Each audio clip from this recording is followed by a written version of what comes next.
Welcome back, everyone. This is a 1965 Gretsch Country Gentleman, and this is part 2 of a series about these guitars. I highly recommend you check out part 1, where we went over all the features and what all these knobs and switches do, as well as the history of the guitar itself. In this video, we're going to do a brief overview of George Harrison's Gretsch Country Gentleman guitars, and we're going to do a tone demo at the end.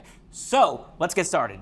So now that you know all the details about Gretsch Country Gentleman guitars, let's talk about George Harrison's. Yes, I do realize it might seem weird to put this section last, but I really wanted this video to be more about the guitar's history and not just the Beatles.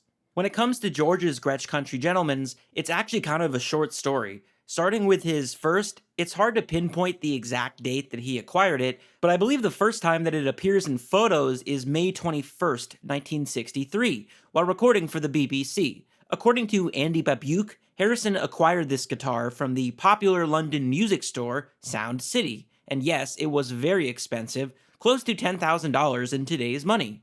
It became Harrison's main guitar through September 1963, but during this time, it's clear that he had issues with the string mutes. The Beatles' September 12th recording session, which included George's first album original, Don't Bother Me, was captured by photographer Norman Parkinson, and he did something that few photographers did. He took guitar photos.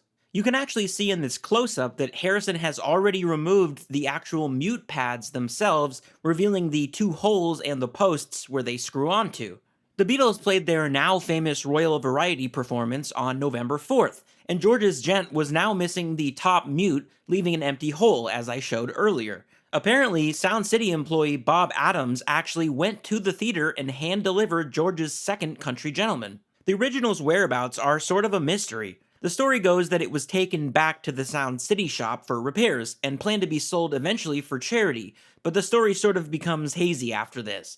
Brian O'Hara, the guitarist for another Liverpool band, The Foremost, claims that Harrison straight up handed it over to him during a studio session, but there's really no way to verify this. Until today, I'm not sure anyone has actually confirmed that this guitar still exists.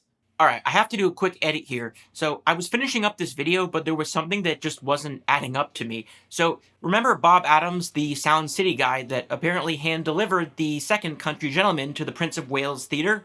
Well, so that quote appears in Beatles gear, and Adams even mentions how the shop was really close to the venue. And he's not wrong. You can Google map the directions from Sound City's original location at 24 Rupert Street to the theater. He probably walked the guitar right over. But there is a problem. Remember that picture of George holding up two Country Gents?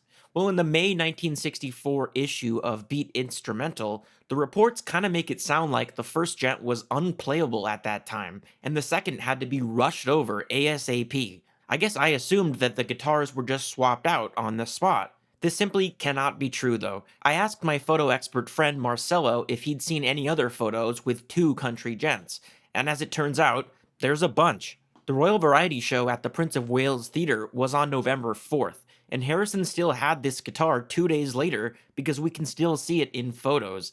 As it turns out, Harrison sure appears to have kept both Country Gentlemans for the remainder of the tour, all the way up until December 21st in Bradford.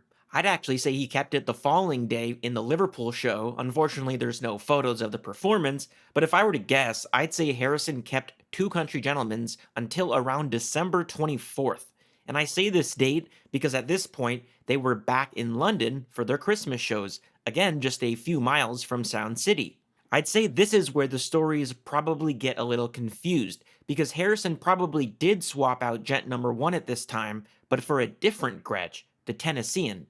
And as it turns out, this string of Christmas shows is the very first time we ever see the Tennessean in photos. Alright, back to the video. Harrison's second Country Gentleman, with the dual flip-up mutes, became his main guitar after this. He did eventually supplement this lineup with a second Gretsch, the Tennessean. These are the guitars that you see Harrison playing throughout the height of Beatlemania, from the Ed Sullivan shows to all those stadium concerts. Unfortunately, both of these guitars simply disappeared towards the end of 1965. Now personally, I believe the Tennessean was destroyed on the M1 motorway, and its tuner was used to repair Paul's bass, which I actually have an entire video on that I'm proud to say was featured in Guitar Player magazine. Thanks guys!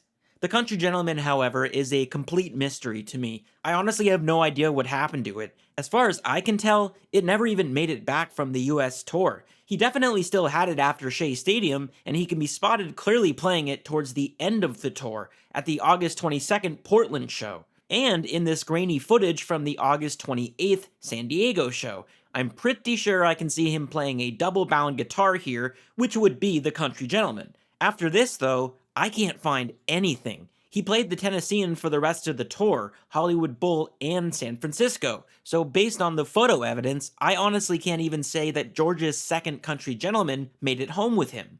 And lastly, you may have noticed that I didn't answer one of the questions at the beginning of this video: why George Harrison even played these guitars. Well, I'll tell you what I think. There are 3 reasons that most musicians buy guitars, especially when they're young, and those reasons are: number 1, convenience; number 2, familiarity; and number 3, imitation. Why did George originally play Gretsch guitars?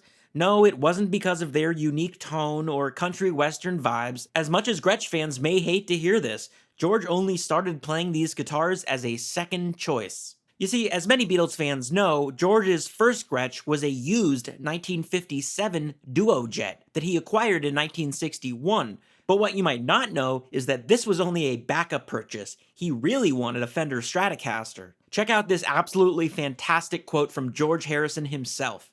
"When I was in Hamburg, I found out that some guy had a Stratocaster for sale, and I arranged that I was going to go first thing in the morning and buy it. I believe it was a white one.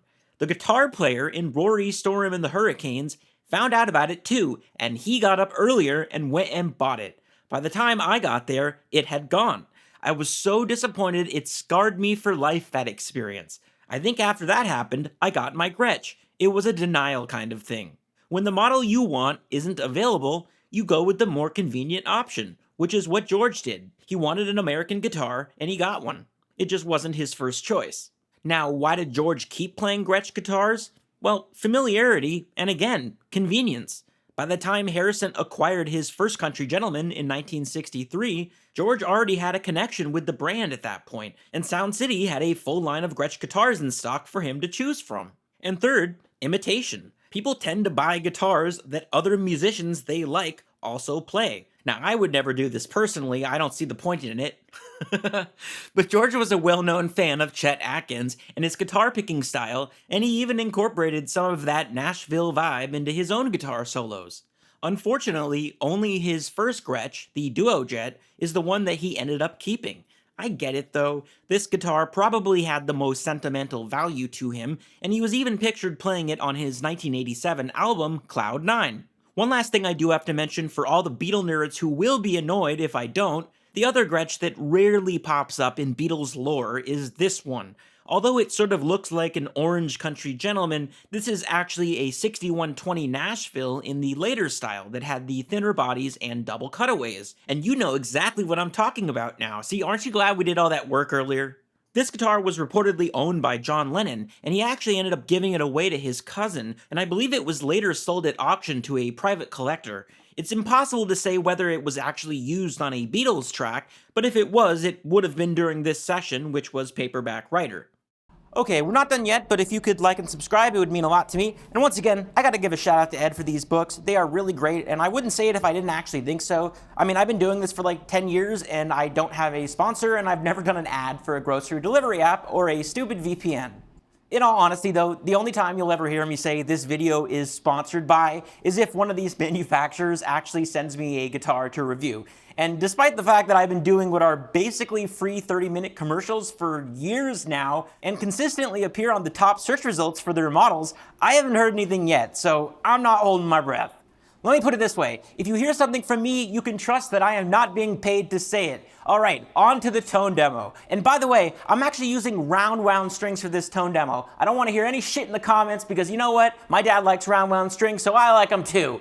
No, all joking aside, I usually would use flat wounds, and I did use flat wounds on the Tennessean video where I did a tone demo on that guitar, but this is my dad's guitar, and these are pretty new strings, and I actually kind of thought it might be interesting to sort of hear how round wounds change the sound of this guitar, because, spoiler alert, it's really not that much.